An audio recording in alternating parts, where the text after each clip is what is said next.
Xinjiang, autonomous region in western China, isn't very Chinese or autonomous. If I had expected Chinese, I'd have been disappointed. These people aren't that different from those back in the Soviet Union. I ran across a Kazakh family following their herds and living in a yurt. That's not China, but what a wonderful photo opportunity. It's as if time's been standing still. Their lives haven't changed much since Genghis Khan rode roughshod over these hills. The dad, camera shy at first, invited me into their yurt. You can't tell by this guy's pant leg, but most here are pretty well dressed. The little caps tell at a glance which minority they belong to. Oh, and they're mostly Muslim in this communist region. This great-looking guy ambles through the marketplace like he owns it. Interesting, they still use donkey carts for moving merchandise. Unlike the USSR, there's plenty of tasty food here in Kashgar. These handmade dumplings, served in a roadside stand, were delicious. Some women wear a shawl draped over their heads. I called them brown ghosts. I was interested in this butcher shop.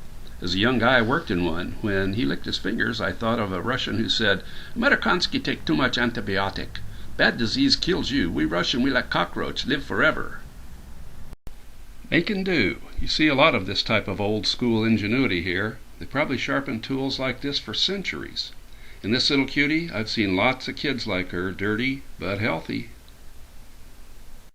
I got the bikes put together and took a test spin.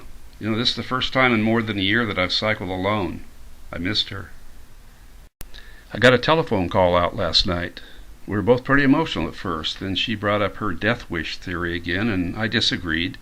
A different emotion. She begged me to come home. When I said I just wanted to see and cycle the world and she should be with me, she grew silent. Then she almost whispered, "Please be careful," and hung up. Once out of Kashgar and facing the mountains, I began to feel that this ride up the famous Karakoram Highway was a life wish. It's a huge challenge, cycling up and over almost 16,000 feet.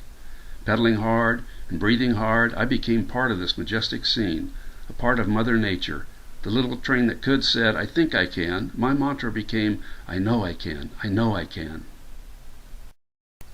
This was what I'd hoped for. This was a National Geographic moment. These guys had never seen a video camera. Every time I raised it, they would pose. This area was as foreign to me as I was to them. Imagine spending an entire life following a yak. It made me feel fortunate to be me. From a distance, it looked like a cloud of dust whipped up by the wind. As I pedaled closer, the forms of horsemen began to appear. Sheep tussling. I'd read of it. It's an ancient tradition that tests the riding skills of these Tajik men who look like Mongols. Teams race up and down the field competing for a sheep that is cast among them. It's often torn to shreds during the competition. I stood in awe watching this anomaly, then realized as they rode toward me and stared that I was the anomaly. On the fourth day after leaving Kashgar and having slept in some pretty strange places, I encountered road construction. I accepted it as the final challenge and pushed on for the summit. Good news, both the bike and I survived the test. Fatigue and shortness of breath, but no flat tires or broken spokes. I'm beginning to smell that smell of victory. I think this Kunjarab is almost mine. I own it. I bought it with my body. Well, this is China and this is Pakistan. These are my friends, Mr. Wang, Mr. Gao. They brought me here. Looks like this. Yeah.